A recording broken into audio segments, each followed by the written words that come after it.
Welcome to Insight Maker Vectors or Arrays version 2.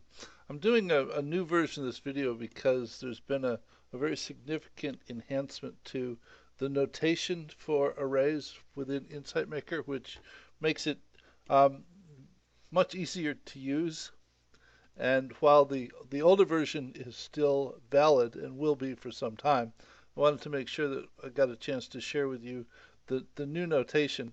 And if you haven't watched the previous video, I'll include everything that was in it so that you don't actually have to go back and watch it to find out the other pieces of information. But arrays make development of a model much easier if you have to track um, several different types of the same thing, or several different categories of the same thing. When you create a new model in Insight Maker, you get this sample rabbits population model, and if you run it, it tells you how the population of rabbits grows over time based upon starting with an initial number of rabbits and a rabbit birth rate. Though if you wanted to track rabbits in terms of males and females, and the birth rates for them could be different, so that you have start with a different population of males and females with different birth rates, and therefore the births are different and the populations grow differently. You could in fact duplicate this model, one for males and one for females, though it is in fact much easier to do with arrays, so that if you set it up to define this as males with one birth rate and females with another.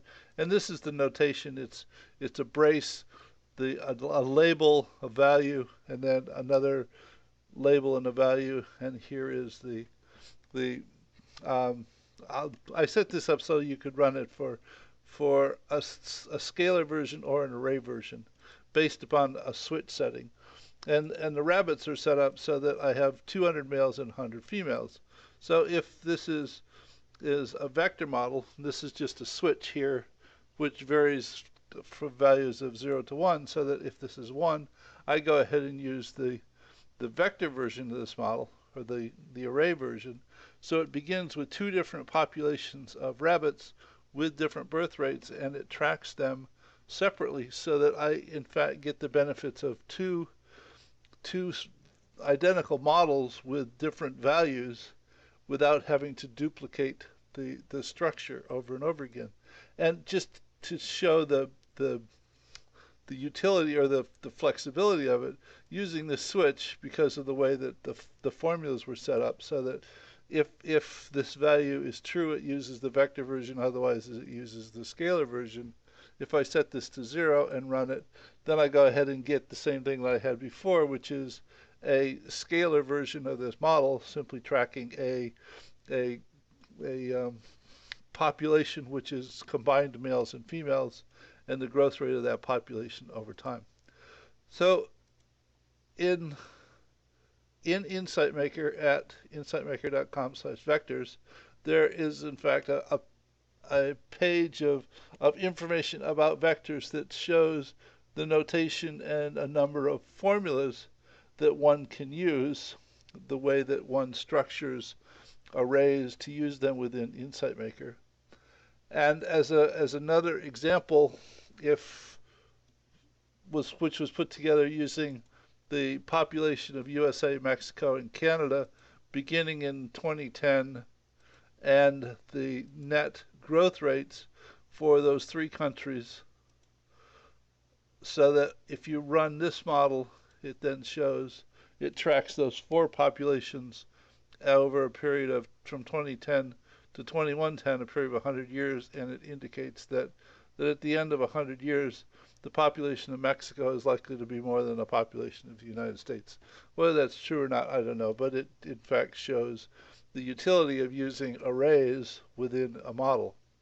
Now, as a utility to help you, the HeroCalc.com is the Insight Maker simulation engine coded as a calculator, so that you can use it to test out, to get familiar with array notation and equations. So if I put in 1, 2, 3, plus 4, it tells me that the answer is 5, 6, 7. Or if I added 1, 2, 3, it tells me that the addition of these two is 2, 4, 6. Or I could multiply them or divide them. And it's a way for you to quickly test whether or not you have a appropriate understanding of the notation for arrays.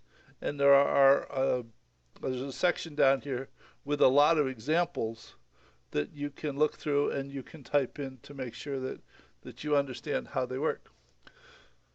So just as sort of a demo of how flexible this is, this model was coded so that the function uses a variable to determine how many populations of rabbits there are and sets up a random birth rate for each of those populations and a random initial quantity or population for those different segments, and that's determined on the fly based upon the setting of this particular variable. So if I run this, it tracks 3 populations of rabbits. If I change it to 6, it's now tracking 6 populations of rabbits. So that because of the way that the simulation engine runs, it's very flexible and can be configured on the fly.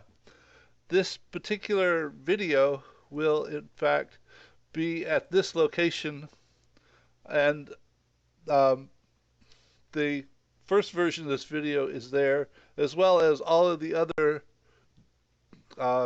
models that I depicted in this video, so that you can click on them. And within the video itself, there will be a context link, which is back to this link in SysNet, where you can find all of these, because it just got to be so difficult keeping up with all of the cross links. The videos link to a context location, and that location provides links to all of the other elements that are depicted in the video. And it's much easier to change them in this environment than in all of the different videos. So hopefully this has given you an insight to the new notation for arrays or vectors within Insight Maker, and the previous notation is in fact valid, and you can review what that was on the first version of this video. And as soon as I post this video, it will also show up right here as version 2. So hope this helps. Take care. Bye.